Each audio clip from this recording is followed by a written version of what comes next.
Hi Space Monkeys! So we are back from E3. We wanted to share with you that demonstration, which is a mix between a technological demonstration of the engine that we call Voyager and the actual game with some gameplay elements. So here you can recognize the big mothership that was in the trailer. Of course, it's not the same level of quality. This is a work in progress assets. But again, we wanted to share all these materials with you. As you know, the game is in development. We still have a lot of things to do, but it's cool to share with you where we are on that spaceship part. So here, the mothership is like a home, a house for the player. That one is about 400 meters long, and you can have your crew inside, of course your main character, but also your spaceships. So if you start in the game without anything, and you get your first spaceships, even if then later you have a larger spaceship, you can keep the smaller one into the big mothership. That's the same thing for the crew. If you start with one or two members in your crew, then you can have them in your big mothership later. That gameplay mechanic of what we call the Russian dolls, so bigger, smaller into the bigger, and then your characters, is very close to what we had in fact in Beyond Good and Evil 1 when the characters were getting out of the hovercraft.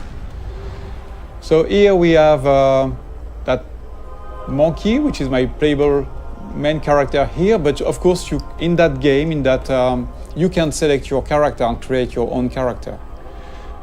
Just to give you a feeling of scale, that ship is about 20 meters long, and the other one, the mothership, is about 400 meters long. I'm going to go close to it so that you can see the size.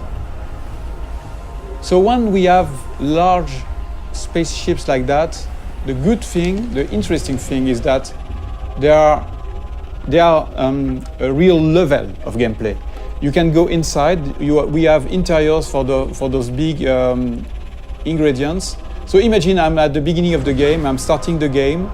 I have nothing, but I am like like in Beyond Good and Evil 1, you start without anything, and you have to get some money to like level up and get your first vehicles. So imagine I'm just delivering pizzas. Here it's like a side quest or just a way among many to get some money. I'm delivering pizzas to those guys. So imagine it's not my spaceship. That's the beginning of the game, and this could be an interesting way to trigger the first ingredients of the adventure, because the spaceship is a playable interior. You can get inside, you can sell your pizza, and then instead of getting out of the ship, you could decide to explore the ship. And why not discover that there is some slavery, some human trafficking and things like that. The good thing is that in Beyond Good and Evil 2, like in the first episode, you can take pictures. So if I'm taking a picture of evidence of the things I'm seeing in the game, then I can share those pictures with the guys in the city, for example, and then I can trigger discussions with those guys based on the picture I took.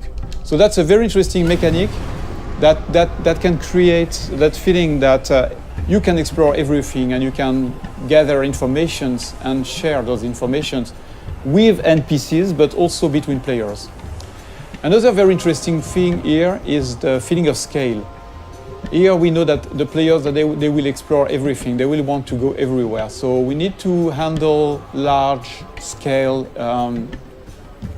ingredients, like that huge statue, where you can go very close to it and you can look at all the details on the statues. And of course, you can go inside of this kind of statue, and you can also get on top of it.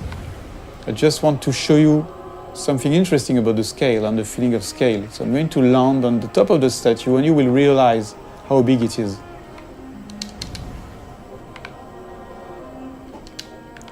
So here we have a wonderful vista, and I want to show you. So I'm going to go more in the developer edition mode, where I can move the camera very easily, and you can really notice and understand the feeling of scale when you look at that little monkey on top of the big statue. This is just a part of the head of the statue, and you're already very small.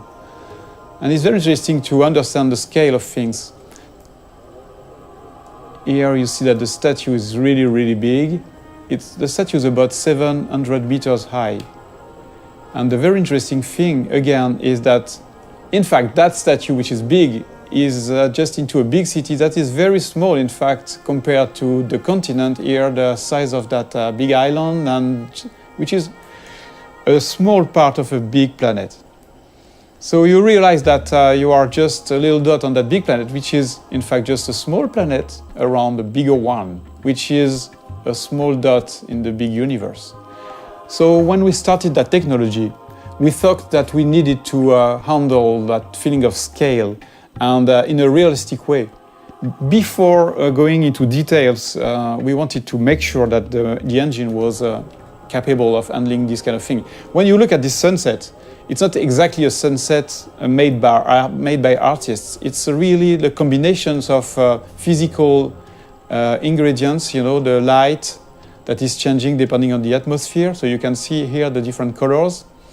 And the fact that, of course, the planet is rotating around in space, around the big planet. So here I'm doing a kind of time lapse. I'm modifying the time so that you can understand better how it works. You see that everything is turning like in a real solar system. So yes, I'm increasing the speed. You see the night here with the cities. So another important thing is that you can, at any time, you can go everywhere. So if I'm going into another city, there is no loadings and things like that. Everything is seamless because it handles that big universe in a consistent way. There is no sheet or things like that. You can really appreciate the point of view wherever you are. It will be the same mechanics. So that was one of the big features we wanted to make sure that we had before showing the game to the public, to everybody, so that we wanted to make sure that the technology was working and this big ambitious game was feasible. I'm going back to my spaceship. I want just to show you some gameplay ingredients.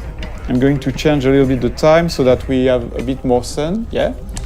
So that spaceship is very, very nice. It's very close to the Beluga we had in Beyond Good and Evil 1.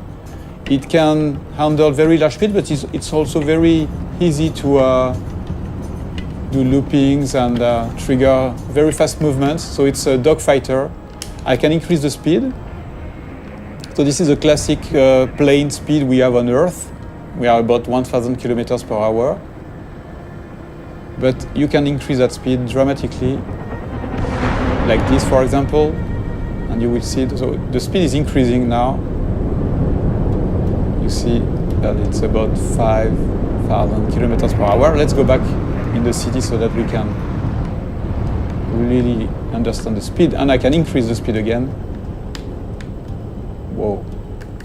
Use some tricks, movements. And then we are going to do a looping, for example.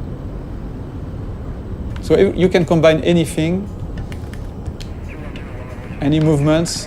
And the very nice thing too is that you can even increase the speed to 20,000 kilometers per hour, which is a lot.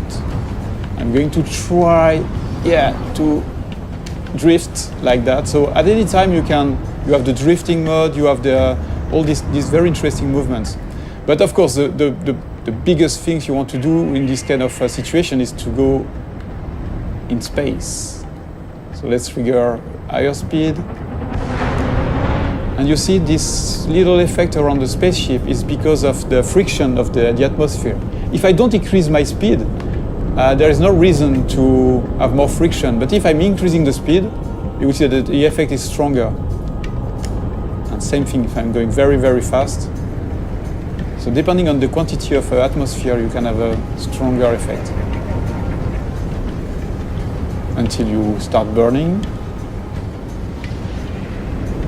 But you see, with those very high speed, you can really travel very, very far and very fast. Just changing the time of the simulation so that we can appreciate a wonderful view in space. So if I decide to go on this planet or the satellite, which is somewhere around there, I can go there seamlessly. And the more the further you are of the planet, the faster you can go because there's no more atmosphere, so no more friction. So here still have a little friction. But of course you can go back onto the planet whenever you want.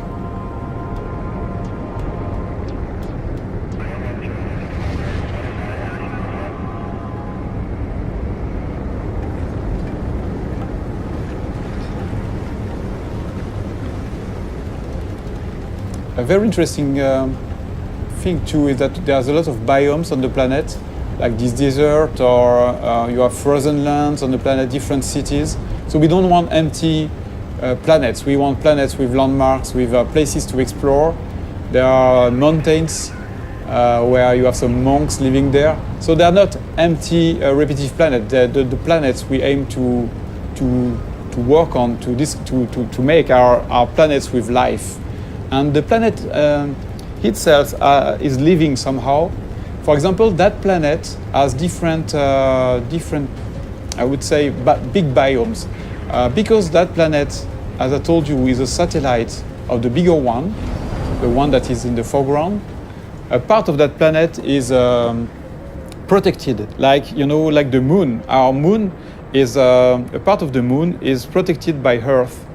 From the big asteroids and meteorites.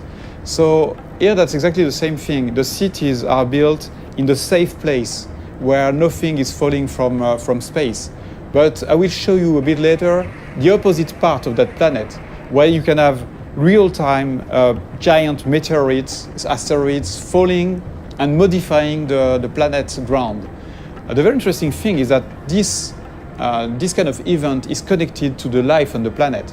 So that, yes, you've got those cities on the safe place, but once the big giant meteorites are falling on the other side of the planet, then you have the big companies that are sending the slaves on those very dangerous places. And a lot of slaves are dying trying to gather the meteorites goods, all the things that are falling from space and crashing. They are taking those rare materials and risking their life.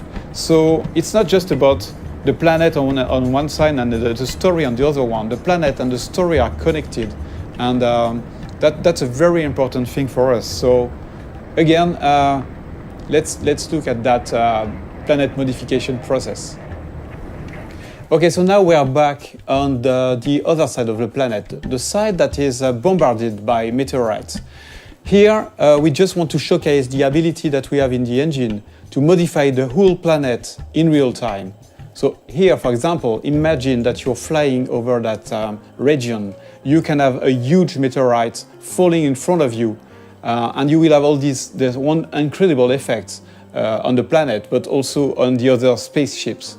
So that's a very important feature for Beyond Good and Evil. We want interactivity to be the heart of the whole experience, not just with characters, not just with spaceships, but also with a big, huge planet. So thank you for watching that video. This is our first Space Monkey debrief. Many more will come, and we would love to have you leaving us your comments on this Space Monkey program site. So please comment, tell us what you think, and expect way more videos like that. Thank you very much.